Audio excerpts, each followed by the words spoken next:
어렸을 적에 여름성경학교라던가 또 주일학교를 다니셨던 분들은요, 하나님께서 천지를 창조하신 7일 동안 뭘 창조하셨는지 뭐 이런 거 열심히 외우셨을 거예요, 그죠? 그래서 뭐 성경 퀴즈 대회라던가 또 성경 시험을 보고 막 상도 받으셨던, 노트 받고, 그죠? 연필 받고 이러셨던 기억들이 있으실 거예요.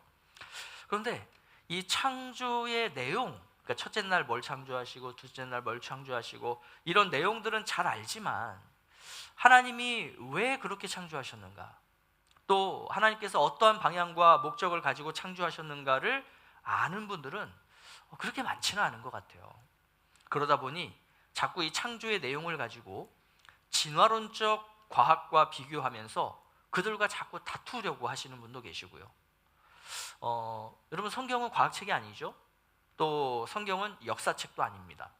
그런데 이 성경의 내용을 가지고 어떤 그런 과학적인 부분들 또는 역사적인 부분들과 비교하면서 심지어 뭐 네가 틀리네 내가 맞네 이렇게 뭔가를 논쟁하고 겨루는 것은 합당한 것이라고 볼 수는 없습니다. 물론 어떤 과학적인 설명이라던가 역사적인 사료에 내가 설득을 당해서 야, 이거 성경의 내용이 사실이 아닌 거 아니야? 야, 이거 뭐 어떤 상징이나 신화적인 내용 아니야? 이렇게 여기는 것은 당연히 잘못된 거죠. 절대 그러면 안 되죠. 그렇지만 우리가 이 성경을 볼 때 여러분 한번 생각해 보세요. 어느 누가 지금까지 살아 있어서 이때를 경험했거나 또는 목격을 했을까요? 그런 사람이 있었을까요? 그래서 야, 이거는 사실이다, 아니야 사실 아니야 이렇게 주장할 수 있겠습니까? 그러니까 이 창세기, 특별히 이 창조의 이야기는요, 우리가 뭔가의 어떤 자료나 근거를 가지고서 사실이다 아니다라고 뭐 주장하기도 하고 논박하기도 하고 이럴 내용이 아니고, 결국 이것은 뭐의 영역이냐면 믿음의 영역이라는 거예요. 믿음의 영역. 자, 그리고 우리는 왜 이것을 믿을 수가 있느냐? 창조의 하나님이, 이 성경에 있는 창조의 하나님이 오늘 나의 하나님이시잖아요, 그죠? 그러면 그 하나님이 오늘 나의 하나님이시라면 오늘 내가 경험하는 그 하나님의 하나님 되심을 통해 이 성경 말씀이 진짜겠구나를 믿는 거죠, 그죠? 이게 바로 우리 성도의 바른 태도라고 할 수 있겠습니다. 그러니 자꾸 성경을 가지고 과학을 이기려고 하지 마세요. 또 성경을 가지고 역사를 이기려고 하지 마십시오. 다만 이 하나님의 창조에 담겨 있는 그 하나님의 뜻이 무엇인가를 잘 아시고 그 뜻대로 살아가는 삶, 이 삶을 통해서 과학을 설득하실 수 있어야 되고요, 이 삶을 통해서 역사를 설득하실 수 있어야 돼요. 그래서 중요한 것은요, 어떤 과학적인 지식이나 역사적인 사료가 아니고 사실 우리에게 더 중요한 건 뭐냐면 하나님의 말씀대로 살아가는 삶이 더 중요한 겁니다. 그 삶이 있다면 우리는 과학도 설득할 수 있고요, 역사도 설득할 수 있는 거예요. 여러분, 그렇다면 이 창조에 담겨져 있는 하나님의 뜻이 뭘까요? 자, 우리가 2절부터 한번 다시 한번 볼 텐데 2절 보시면 이렇게 기록되어 있습니다. 다시 한번 볼까요? 자, 시작. 땅이 혼돈하고 공허하며 흑암이 깊음 위에 있고 하나님의 영은 수면 위에 운행하시니라, 이렇게 되어 있습니다. 그러니까 하나님은 한 번에 완전한 우주를 창조하실 수 있는 분이에요, 없는 분이에요? 있죠, 그죠? 하나님은 한 번에 온 우주를 그냥 뚝딱 하고 창조해내실 수 있는 분이세요. 그런데 그렇게 하지 않으시고 어떤 순차적인 진행을 따라서 세상을 창조하셨다는 거예요. 그러면 여기에는 뭔가 의도가 있겠구나라는 생각이 들죠. 왜냐하면 우리 하나님은 그냥 바로 한 번에 완성된 우주를 창조하실 수 있음에도 불구하고 뭔가 이렇게 순서를 따라서 했다면 그 의도가 있겠구나, 또 그 목적이 있겠구나, 또 이런 순서에 따라서 어떤 방향을 향해 가고 있다면 방향성이라는 게 있겠구나라는 것을 우리가 생각해 볼 수 있겠죠. 자, 그러면서 우리가 한번 이런 가정을 해보죠. 만약에 하나님이 이 온 우주 만물을 뚝딱 하고 창조하셨어요. 그러면 우리가 그 하나님의 창조 가운데 담겨져 있는 어떤 하나님의 의미, 목적, 방향성, 이거를 우리가 알 수 있을까요, 없을까요? 우리는 당연히 알 수가 없죠. 왜요? 우리는 무지하고 우리는 유한하고 우리는 한계 속에 갇혀있는 인간이기 때문에 하나님의 창조가 뚝딱하고 벌어졌다면 도대체 이 안에 어떤 의미가 있고 목적이 있고 방향성이 있는가 알 수가 없겠죠. 그래서 우리가 1절에서도 지난주에 살펴봤던 것처럼 하나님께서는 크게 이 시간과 공간이라고 하는 이 물리적인 우주를 창조하셨다면 아직 이 우주 안에는 사람이라고 하는 존재가 살아갈 수 없죠. 그걸 이제 보여주는 말씀이 2절의 말씀이에요. 자, 사람이 살아가야 할 지구인데 당시의 지구의 상태가 어떻다라고 말하고 있어요? 혼돈하고 공허하며 흑암이 깊음 위에 있는 상태였다는 거예요. 자, 이런 땅에, 이런 지구에 하나님의 영이 수면 위를 운행하십니다. 자, 그렇다면 이제 우리가 살펴봐야 될 게 딱 정해져 있죠. 혼돈, 공허, 흑암, 깊음. 도대체 이것의 의미가 뭐냐? 또 하나님의 영이 수면 위를 운행하신다라는 말씀의 의미가 뭐냐? 이걸 우리가 좀 살펴볼 필요가 있습니다. 자, 학자들은요, 이 혼돈하고 공허하다라는 것을 일종의 시적인 표현으로 봐요. 그래서 이것을 좀 더 우리가 알기 쉽게 번역하는 표현이 뭐냐면 사막과 황무지라고 하는 이 단어를 가지고서 이거를 이제 번역을 합니다. 그러니까 결국 혼돈하고 공허하다라는 의미는 정리되지 않았고 뒤죽박죽인 상태다. 모든 것이 제자리에 있지 않은 상태다라는 것을 의미하는 말인 거죠. 또 흑암이 깊음 위에 있고라는 표현도요, 어떤 그러한 상황을 묘사하고 있는 것이 아니라 일종의 시적 표현이라는 거죠. 여러분, 그러면 우리가 성경적으로 볼 때 흑암에 반대되는 개념이 뭡니까? 빛이죠, 그렇죠? 흑암과 빛은 늘 상반되는 개념으로 성경이 말씀하고 있어요. 빛은 생명의 근원이라면 흑암은 뭐예요? 죽음이고 악이고 불행이고, 그죠? 이런 부정적인 요인들을 의미하는 게 흑암입니다. 그래서 마태복음 4장 16절 말씀에 보면 이런 표현이 있어요. 흑암에 앉은 백성이 큰 빛을 보았다. 이 흑암에 앉은 백성이 큰 빛을 보았다.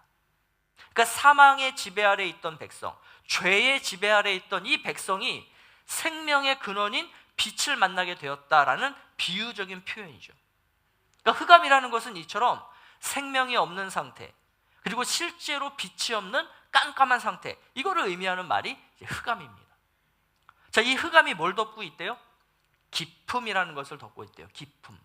그러니까 이 깊음으로 번역된 히브리 말은 다른 곳에서 뭐로 쓰여지냐면 대양, 우리 5대양, 6대주 할 때 대양 있죠? 큰 바다 또는 어떤 큰 물덩어리, 이거를 표현할 때 깊음이라는 단어를 사용해서 표현합니다. 그래서 이 성경에서 깊은 물 또는 뭐 바다, 이런 요소들은요, 악을 생산해내는 것, 또 죽음이 깃들여 있는 것. 그래서 우리가 오늘날 쓰는 바다의 의미와는 조금, 물의 의미와는 반대되게 되게 부정적인 그러한 의미로 사용되는 게 성경에서의 깊은 물, 바다, 이런 이제 단어들입니다. 그러니까 당시의 지구의 상태는 어때였느냐? 엎친 데 덮친 격으로 이 깊음을 흑암이, 어둠이 뒤덮고 있었던 거예요. 즉 지구는 생명이 없었을 뿐만 아니라 그 생명을 생산해낼 수 없는 상태, 이게 바로 깊음 위에 흑암이 있다라는 그러한 표현입니다. 자, 이처럼 2절은요, 땅이, 지구가 이렇게 뒤죽박죽 정리되어 있지 않고 그 무엇도 생산해낼 수 없는 굉장히 암울한 상태에 그곳을 하나님의 영이 운행하신다, 이렇게 말씀하고 있는 거예요. 여기서 이제 운행하다, 이런 이제 말이 있는데, 여러분 뭐 하나님이 마을버스 기사입니까? 성령 하나님이 마을버스 몰고 뭐 운행하시는 거예요? 그런 말이 아니에요.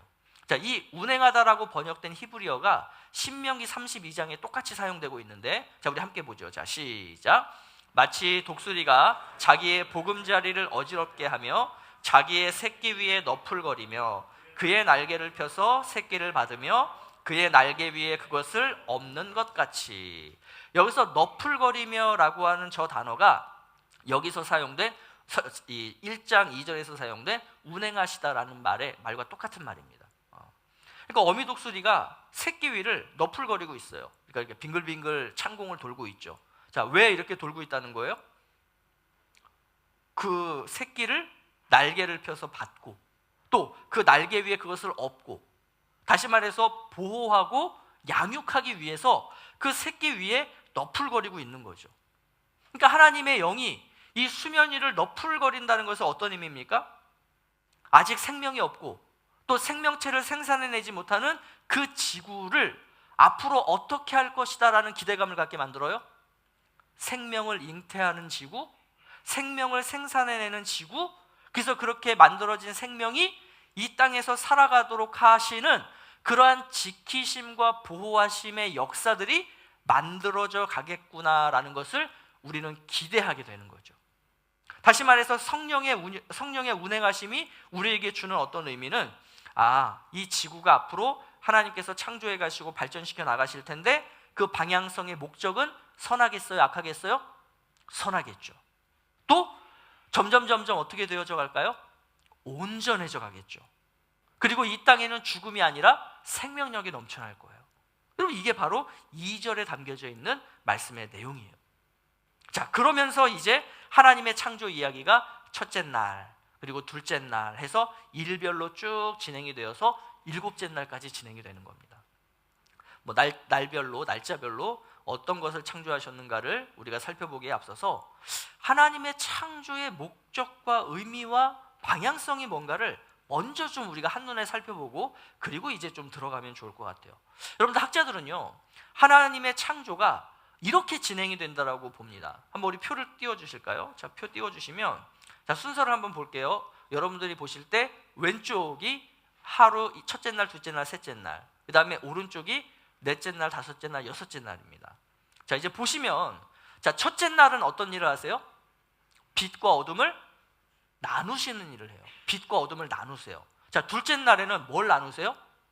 궁창 아래의 물과 궁창 밑의 물로 나누세요. 자, 셋째 날에는 뭘 나누세요? 땅과 바다를 나누세요. 다시 말해서 처음 3일은 하나님께서 뭐 하시는 창조를 하신 거예요? 나누는 창조를 하신 거예요. 나누시는 창조. 그럼 이 나눈다라는 게 어떤 의미냐면 제자리에 있어야 할 것들을 제자리에 있게 하시는 일을 했다는 거예요. 다시 말해서 우리가 아까 2절에서 혼돈과 공허라는 말이 있었죠. 이 혼돈의 상태에 하나님이 질서를 부여하고 계신 거예요. 그 질서 부여가 뭐냐? 제자리에 있어야 할 것들을 제자리에 놓으시고 구분해야 될 것들을 구분하셔서 딱 그 자리에 있도록 해서 질서 있게, 눈에 보기 좋게 이렇게 만드시는 일, 이 구분하시는 일, 구별하시는 일, 나누시는 일, 이거를 처음 3일 동안 하셨다는 거예요. 자, 그럼 진행 방향을 보세요. 첫째 날 뭐 하세요? 빛, 어둠. 둘째 날 궁창, 물. 그리고 셋째 날 바다, 땅. 결국 지금 하나님의 이 창조의 순서가 어디로 향해서 가고 있냐면 땅이라는 것을 향해서 가고 있어요. 땅. 그래서 이 처음 3일의 창조에서 하나님의 주된 관심이 어디 있었느냐? 땅에 있었다는 겁니다. 자, 이게 진짜냐 아니면 억지로 그렇게 추측하는 거냐? 자, 우리 11절 12절 말씀 다시 한번 보죠. 자, 시작.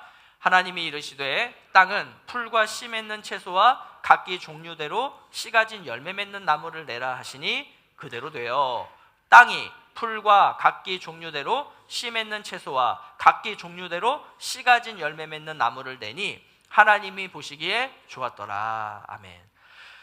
자, 이 땅에 대한 설명, 그러니까 3일째에 대한 설명은 11절 12절을 통해서 뭔가 이렇게 더 길고 장황하게 부연 설명을 해주셨어요. 근데 여러분, 한번 첫째 날 둘째 날을 보십시오. 하나님이 첫째 날 뭐 하셨느냐? 나누시고 이름 지어주세요. 또 둘째 날 뭐 하셨느냐? 나누시고 이름 지어주셨어요. 자, 셋째 날에도 나누시고 이름 지어주셨어요. 그런데 셋째 날에는 이전 이틀과는 다르게 이 11절 12절 내용이 추가되어 있다는 거죠. 자, 생명이 없었던 그 혼돈과 공허와 흑암의 땅이 비로소 뭘 만들어내게 되었다라고 말씀합니까? 생명을 만들어내게 되었다라고 말씀하고 있어요. 자, 성부 하나님의 주관하심, 말씀이신 성자 하나님의 일하심, 그리고 보호하시고 돌보시는 이 성령 하나님의 일하심, 다시 말해서 삼위일체하시는 하나님의 역사를 통해 그 혼돈과 공허와 흑암의 땅이 비로소 생명을 내는 땅으로 변화되어져 가고 있다는 겁니다. 여러분, 이것을 통해서 우리는요, 창조의 처음 3일은 땅을 향해서 가고 있구나, 하나님이 땅을 얼마나 중요하게 여기셨구나라는 것을 보게 되는 거죠. 그리고 이 땅은 두 번째 3일, 즉 넷째 날, 다섯째 날, 여섯째 날에서도 하나님의 주된 관심사이기도 한데요. 자, 이러한 땅은 앞으로 성경 전체에 걸쳐서 굉장히 중요한 주제가 됩니다. 자, 이제 두 번째 3일인 넷째 날, 다섯째 날, 여섯째 날을 볼 텐데 아까 우리 그 표를 다시 한번 띄워주실까요? 자, 보시면 이제 첫째 날과 넷째 날이 연결이 돼요. 자, 어떻게 연결이 되죠? 하나님께서 첫째 날 빛과 어둠을 나누셨죠? 있을 것을 제자리에 있게 하셨죠? 자, 그리고 나서 그렇게 나누신 곳에 뭘 하고 계세요? 그곳을 채우고 계세요. 그래서 이 빛과 어둠을 주관하게 하시는데 큰 광명체로 채우시고 작은 광명체로 채우시고 또 이게 해와 달이죠. 그리고 많은 별들로 채우십니다. 그러면서 이 해에게는 낮을 다스리게 하시고, 그러니까 주관하다 이렇게 표현하시죠. 또 달에게는 밤을 주관하게 하시는, 다스리게 하십니다. 자, 또 둘째 날과 몇째 날이 연결될까요? 다섯째 날이 연결돼요. 자, 둘째 날에 하늘을 중심으로 하늘 위의 물과 하늘 아래의 물, 그리고 중간에 이제 하늘을, 궁창을 두셨죠. 여기서 이제 하늘 위의 물이 뭐냐, 우리가 이런 이제 의문점을 가질 수 있는데 사실은 성경이 명확하게 말씀하고 있지 않기 때문에 우리는 알 수가 없어요. 다만 우리가 힌트는 어딘가에서 찾을 수가 있습니다. 뭐냐면 노아의 홍수 때 어떤 장면을 보면요, 큰 기품의 샘들이 터지며 하늘의 창문이 열려, 이런 표현이 있어요. 어떻게 보면 약간 시적인 표현 같은데 이 하늘의 창문이 열려서 그때 엄청난 비가 쏟아지게 됐는데 이 하늘 위의 물이, 즉 궁창 위의 물이 이 노아의 홍수 때 지상으로 쏟아져 내린 것 아니냐, 이렇게 추측하는 정도, 이 정도로만 우리가 이 하늘 위의 물의 의미를 그냥 생각하시면 될 것 같아요. 어쨌든 하나님은 이렇게 하늘과 또 하늘 위의 물과 하늘 아래의 물 이렇게 나누셨던 곳에 그걸 어떻게 하고 계세요? 또 채우고 계시죠. 그죠? 채우고 계세요. 그래서 그 하늘, 구분하셨던 하늘에는 뭘로 채우세요? 각종 새들로 채우시고, 또 그 구분하셨던, 나누셨던 바다에는 뭘로 채우세요? 바다 짐승들, 어류들로 채우시는 거죠. 자, 또 셋째 날과 여섯째 날이 연결이 되죠. 셋째 날에는 뭘 나누셨어요? 땅과 바다를 나누셨다면 이제는 그 나눴던 땅에 뭘로 채우십니까? 육상 동물들로 채우시죠. 그죠? 그러면서 이 땅을 다스리는 자로 누구를 만드세요? 인간을 만드시는 거예요. 그래서 이 두 번째 3일, 즉 넷째 날, 다섯째 날, 여섯째 날은요, 하나님께서 채우시는 사역, 그 다음에 그 채운 그 자체를 누군가에 의해서 돌아가도록 하는, 즉 돌보게 하시는, 다스리게 하시는, 관리하게 하시는 이러한 사역들을 하나님께서 하셨다는 거예요. 그러면서 왜 이 두 번째 3일 중에서도 그 순서가 어디를 향해서 가게 되냐면 땅을 향해서 가게 되죠. 그죠? 그래서 3일째 땅과 6일째 땅을 딱 합쳐보면 이런 의미가 돼요. 여러분, 3일째 하나님이 땅과 바다를 나누신 다음에 땅이 어떻게 했다라고 아까 우리가 살펴봤죠? 11절 12절에서 생물, 그러니까 식물, 그 땅이 식물을 생산해내게 됐다 이렇게 말씀하셨다면 두 번째 3일째인 여섯째 날에는 하나님이 땅이 뭘 만들어내게 하셨냐면 동물들을 생산해내게 하셨어요. 다시 말해서 3일째 땅과 6일째 땅을 통해서 이 땅에는 비로소 식물과 동물을 생산해내는 그러한 생명의 땅이 되었다는 겁니다. 그래서 처음 3일은 혼돈, 혼돈과 공허와 암흑이라고 할 때 처음 3일은 혼돈을 질서로 바꾸는 사역을 하셨다면 두 번째 3일은 공허를 채우시는 사역을 하신 것, 이게 바로 하나님의 사역에 담겨져 있는, 창조에 담겨져 있는 의미라는 거예요. 자, 그럼 여기서 우리가 알게 되는 게 뭐냐면 우리가 하나님을 표현할 때 질서의 하나님이다 이런 표현하죠. 여러분, 여기서 하나님의 질서가 뭔가를 알게 돼요. 우리가 이제 하나님의 질서를 과학적으로 표현할 때는 이걸 우리가 생태계, 생태 시스템 이렇게 표현을 하잖아요. 그러니까 이 질서, 시스템, 이게 뭐냐면 하나님이 만들어 두신 창조의 결과물이라는 거예요. 그러니까 있어야 할 것에 제자리에 있게 되는 거예요. 있어야 할 것이 제자리에 있는 거. 또 그 맡겨진 역할을 하나님께서 부여하신 대로 감당하는 것. 그럴 때 우리에게서 뭐가 발생한다는 거예요? 생명이 발생한다는 거예요. 생명력이 생겨난다는 거예요. 그러니까 이게 바로 하나님이 행하신 창조 사역이며 질서인데, 우리가 지난주에도 살펴봤지만 하나님의 이 창조 사역에는 뭐가 담겨 있다라고 했습니까? 구속 사역이 담겨 있다고 그랬어요. 구속 사역. 그죠?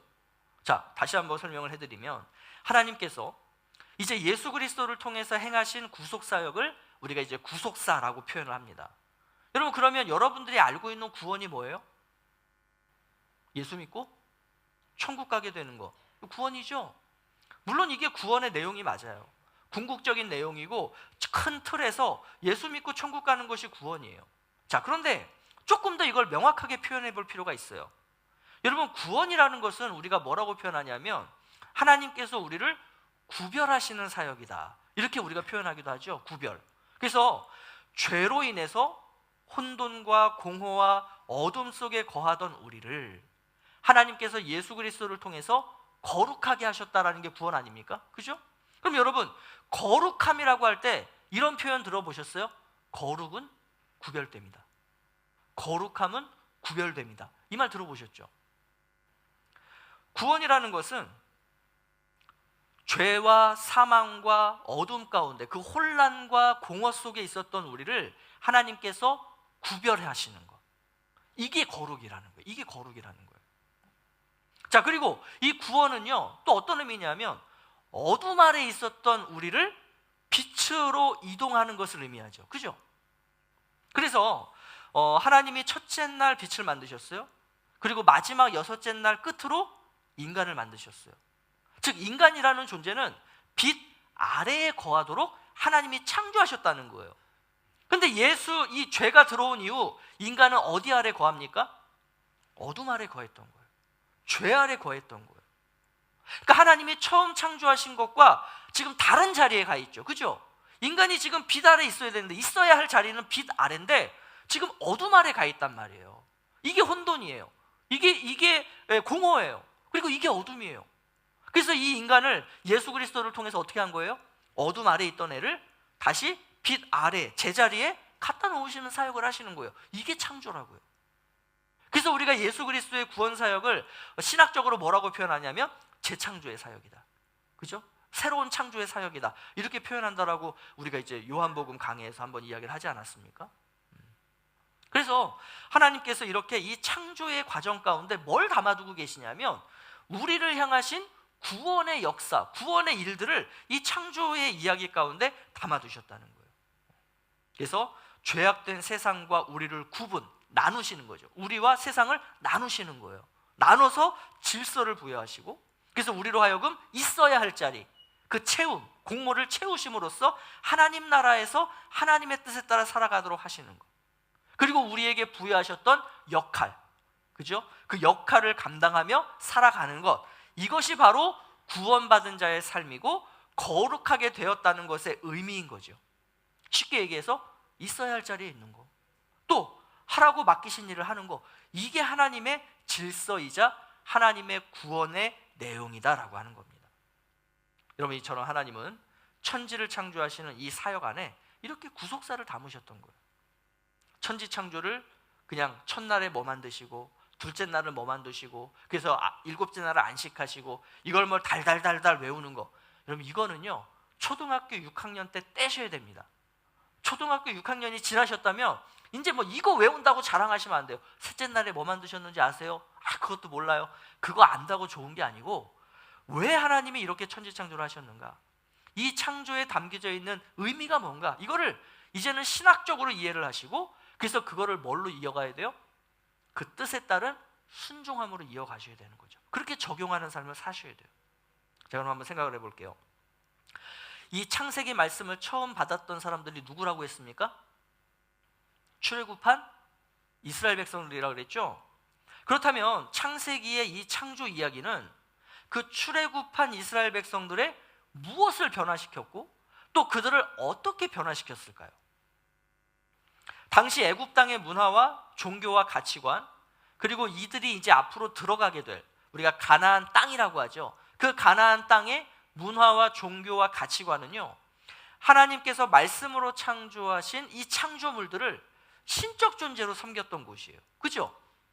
그러니까 하나님은 이 세상이 섬기는 것들을, 신이라고 섬기는 것들을 그거 내가 창조한 거야 라고 알려줬는데, 세상은 지금 하나님이 창조한 창조물을 하나님으로 여기고 있다는 거예요. 신적 존재로 섬겼다는 거예요. 다시 말해서 자신들이 다스려야 할 존재들인데 그 존재들로부터 다스림을 받고 있는 상태였다는 겁니다. 헝클어져 있죠. 제자리에 있어야 할 것이 제자리에 있지 않은 상태죠. 그죠? 혼돈의 상태예요. 또 종교적인 이유, 경제적인 이유, 정치적인 이유 때문에 남자가 남자를 사랑하고 여자가 여자를 사랑해요.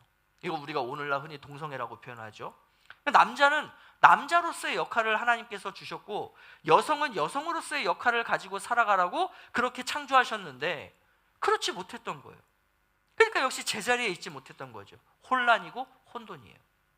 그러니 하나님의 백성인 이스라엘은 어떻게 해야 돼요? 이렇게 혼돈과 공허와 어둠의 상태 속에 있는 이 세상 속에서 살지 말고 너희들은 어디서 살아야 된다는 겁니까? 하나님의 나라, 그 온전한 창조 때의 상황 속에서 너희들이 살아가야 돼. 나는 그렇게 너희를 창조했어. 나는 그러한 목적과 의도를 내 창조 속에 담아두었어. 너희들이 앞으로 나아가야 될 방향성은 이쪽이 아니고 저쪽이야. 이거를 지금 하나님이 말씀해 주고 있는 거예요. 그런데 이런 삶이 쉬울까요? 쉽지 않을까요? 쉽지 않아요. 왜냐하면 우리가 성경을 통해서 알잖아요. 하나님께서 그렇게 이스라엘을 인도하셨고 이 많은 얘기들을 해주셨음에도 불구하고 결국 이스라엘이 어디로 갑니까? 하나님이 가라고 하시는 그 방향으로 가지 않고 거꾸로 가요. 세상을 향해 나가요. 이걸 우리가 성경의 말씀을 통해서 너무 잘 알고 있잖아요. 그럼 왜 이들이 이랬느냐? 성경이 말씀하시는 이 말씀과 실제 내 눈으로 보는 세상이 다르게 보이기 때문이에요. 아니, 하나님 이렇게 창조하셨다면서요? 근데 왜 내 눈에 보이는 세상은 이거대로 되지 않아요?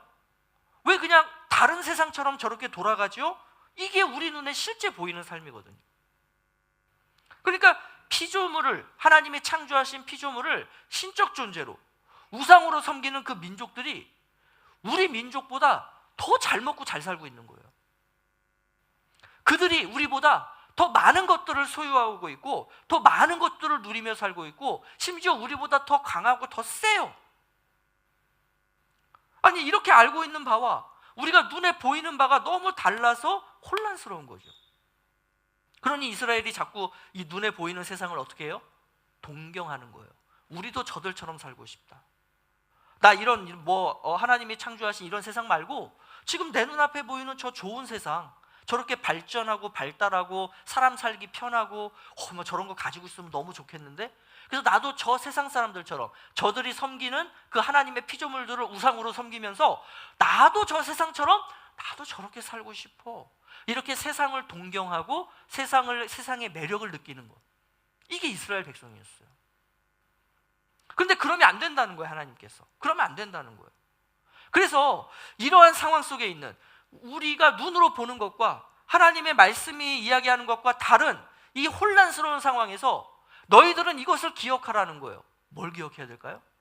그게 바로 하나님의 영이 수면 위를 운행하시니라라고 하는 이 말씀을 기억하라는 거예요. 그 독수리가 새끼 독수리 위를 빙글빙글 돌면서 지키고 보호하고 양육하는 것처럼 성령 하나님께서 이스라엘 너희들을 위해서 보호하시고 양육하시기 위해 그 이스라엘 백성들 위를 운행하고 있다는 것을 믿음으로 바라볼 수 있어야 된다는 거예요. 그래서 저 세상, 눈에 보이는 세상이 더 아름다워 보이고 더 매력적으로 보인다 하더라도 실질적으로 너희들을 지키시고 보호하시는 분은 우리 하나님이시다. 이 창세기 이 말씀에 기록되어 있는 이 하나님이 바로 너희들의 하나님이시다라는 것을 기억하라는 거죠. 그럼 이게 바로 창조 이야기를 통해서 이스라엘이 가져가야 할 변화의 내용이었다는 거예요. 자, 지난 400년 동안 애굽에서 종살이를 했던 이스라엘은 말 그대로 혼돈과 공허와 어둠의 상태에 있었습니다. 여러분, 혼돈과 공허와 어둠이라는 게 어떤 의미예요? 하나님을 인정하지 않는 장소, 하나님을 인정하지 않는 어떤 상태, 하나님을 인정하지 않는 영적, 정신적, 육체적 모습 모두를 의미하는 거죠. 그래서 하나님께서는 이 창조 이야기를 통해서 그 무질서 속에 질서를 부여하신 분이 바로 나 하나님이다라는 것을 이스라엘에게 지금 가르쳐주고 계신 거예요. 그리고 그 질서는 곧 세상이 보기에 좋은 게 아니라, 너희들이 보기에 좋은 게 아니라 하나님이 보시기에 좋은 것, 다시 말해서 하나님의 선이다라는 것이죠. 이 내용을 우리가 다음 주에 이제 다시 자세히 나눌 겁니다. 자, 출애굽한 이스라엘을 여러분 가나안 땅으로 이끄시잖아요. 아까 우리가 살펴봤죠. 이 하루, 이틀, 3일 땅을 향해서 갔고 4일, 5일, 6일 땅을 향해서 갔던 것처럼 지금 이스라엘 백성들은 출애굽해서 어디를 향해 가고 있어요? 가나안 땅을 향해 가고 있어요. 그래서 이 가나안 땅에 들어가서 이제 이스라엘이 살아가야 할 삶이 뭡니까? 하나님의 율법에 따라 살아가는 거죠. 즉 출애굽한 직후에는 혼돈과 공허와 어둠의 상태에 있었던 이스라엘을 어디로 데리고 가시느냐? 땅이라고 하는 곳으로 데리고 가시면서 그 땅은 어떤 곳이겠어요? 하나님의 질서와 창조가 회복되어 있는 그러한 땅, 즉 질서 속으로 지금 이스라엘을 이끌어 가시겠다는 거예요. 이것이 곧 우리가 이야기하는 재창조, 또 구속사 이런 것이고, 그러한 상태를 가리켜서 하나님이 보시기에 좋은 것, 하나님의 선인 겁니다. 그래서 이러한 이스라엘에게 질서가 뭔가를 알려줘야 되잖아요. 그렇죠? 하나님께서 천지를 이렇게 창조하신 것처럼 너희의 삶 가운데에도 질서가 있어야 돼. 그래서 그 질서를 부여해 주신 내용이 뭐냐면 그게 바로 율법이에요. 율법은 하나님께서 부여해 주신 질서였습니다. 이스라엘이 그 율법에 따라 산다는 것은 하나님의 선을 이루는 거예요. 하나님이 보시기에 좋은 삶을 사는 거예요. 그리고 이 율법에 따른 삶을 살 때 이스라엘은 비로소 어떤 삶을 사느냐? 세상을 정복하고 세상을 다스리는 삶을 살게 되는 겁니다. 자, 그렇기 때문에 가나안에서의 삶은 새로운 땅의 재창조를 경험하게 되는 놀라운 일이라는 거예요. 이걸 지금 하나님은 이스라엘에게 이렇게 큰 그림으로 이 창조 이야기를 통해서 보여주고 있었던 거예요. 하나님의 이러한 재창조의 역사는 창세기를 넘어서 이제 어디로 가게 되느냐? 예수 그리스도의 십자가 구원 역사에서 이게 이제 정점을 이루게 됩니다. 여러분, 복음서에 보면은 예수님께서 행하신 많은 이적들이 있죠. 그 중에서도 우리가 눈여겨볼 만한 게 뭐가 있냐면, 모든 복음서에 있는 기적의 내용 중에 바다와 파도를 잔잔하게 하시는 그러한 예수님의 기적의 장면이 기록되어 있어요. 여러분, 이 장면을 한번 잘 보시면요, 창세기의 창조 이야기와 흡사합니다. 그 혼돈과 공허와 어둠 속에 있는 제자들을 예수님께서 어디로 끌고 가세요? 그 바다에 갇혀있던 자들을 땅으로 끌고 가시죠. 그죠? 그래서 그 땅에 딱 내리면서 제자들이 생각하는 거예요. 아, 예수님이 이런 분이셨구나. 예수님은 이렇게 혼란과 공허와 어둠 속에 있던 우리를 이 땅으로 이끌어 가시는 분이 바로 우리 주님이시구나라는 것이 이 기적 속에도 그대로 담겨 있죠. 그래서 이 예수님의 이 구원의 사역을 그래서 재창조의 역사다 이렇게 표현을 하고 있는 겁니다. 그래서 창세기에는요, 이렇게 예수님의 십자가의 구원 사역으로 연결되는 이 구원의 이야기들이 가득 담겨져 있다는 거예요. 그리고 이게 바로 창세기 1장 1절부터 기록되어 있는 그러한 의미의 내용입니다. 자, 그러면서 우리가 이제 하나님의 구원을 뭐라고 표현하냐면 구원은 곧 사랑이다 이렇게 표현하죠. 그죠? 구원은 그 사랑 자체다. 하나님의 사랑 자체다. 그러니까 그렇다는 것은 하나님의 창조 이야기는요, 우리 인간을 하나님께서 얼마나 사랑하시는가를 알려주시는 그러한 러브레터라고 할 수 있어요. 이 온 우주를 창조한 나 여호와가 너희를 내가 사랑하고 있어. 여러분, 이 내용 이제 우리가 또 다음 주에 살펴볼 거예요. 자, 그렇다면 오늘 우리는 이러한 하나님의 러브레터라고 할 수 있는 창세기의 이 내용을 읽으면서 어떻게 반응해야 할까요? 나를 사랑하시는 그 창조주 하나님께서 나와 우리 가정과 우리 교회 위를 운행하시면서 우리를 지키시고 보호하심을 믿는 거죠. 그러면서 이렇게 하나님께서 우리에게 새롭게 부여해 주신 이 하나님 나라의 질서에 따라 살아가야 하지 않겠습니까? 하나님께서 이렇게 구분하셔서 질서 있게 창조해 놓으신 것을 우리가 다시 엉망으로 만들고 혼돈과 공허로 바꾸지 않도록 우리가 주의하며 살아가야 하지 않겠습니까? 이 세상은 갈수록 하나님이 구분해 놓으신 것들을 헝클어뜨리며 망가뜨리고 있고, 있어야 할 자리에 있을 것들을 다른 곳에 갖다 놓는 이러한 시도들을 끊임없이 하고 있는 그러한 이 시대적 상황 속에서 우리는 그 세상이 망치고 있는 것들을 원래 다시 제자리로 돌려놓는 이러한 삶을 살아야 하지 않겠습니까? 세상이 섬기는 이 물질과 권력과 명예라고 하는 이 피조물, 이 우상을 부러워하며 살아가는 삶에서 이제는 하나님만을 섬기는 삶으로 변화되어야 하지 않겠습니까? 이러한 삶을 어떻게 살아가야 하는가? 우리가 어떻게 이러한 질서 가운데 살아갈 것인가를 알려주기 위해서 하나님께서 우리에게 주신 게 뭐냐면 그게 바로 성경 말씀인 거예요. 성령께서는 지금도 우리의 삶에 운행하시면서 이 말씀대로 살아가도록 우리를 어떻게 하고 계세요? 지키고 계시고 보호하고 계신 것이죠. 그렇기 때문에 우리는 우리의 삶이 비록 어떤 때는 혼돈과 공허와 어둠 속에 있을 때도 있겠지만 성령 하나님께서 우리의 삶 가운데 운행하시면서 그 혼돈에서 어디로 가게 만드세요? 질서로 가게 만드시는 거예요. 공허에서 어디로 가게 만드세요? 체험으로 가게 만드시는 거예요. 어둠에서 어디로 가게 만드세요? 빛으로 가게 만드시는 거예요. 왜? 하나님께서 이미 창조 이야기를 통해서 엄청난 일을 행하셨다는 것을 우리가 봤기 때문에 우리는 오늘도 그 하나님께서 동일하게 우리의 삶을 그렇게 역사해 갈 것이라는 것을 우리는 믿으며 바라볼 수 있는 것이죠. 아무쪼록 이 혼돈과 공허와 어둠과 기품과 흑암의 상태의 땅의 나눔, 구분, 구별, 체험을 통해서 이 질서를 부여하셨던 그 하나님께서 동일하게 우리를 거룩하게 구별하시고 또 우리 삶에 하나님 나라의 아름다운 것들로 채워가실 뿐만 아니라 그러한 우리의 삶을 통해서 정말로 생명을 맺지 못했던 땅이 생명을 맺게 하시는 그 놀라운 삶을 살아가시도록 이끄실 그 주님을 기대하며 오늘 하나님께서 여러분에게 맡기신 그 삶을 그 역할대로 온전하게 살아가시는 우리 귀하고 복된 성도님들 되시기를 예수 그리스도의 이름으로 축복합니다.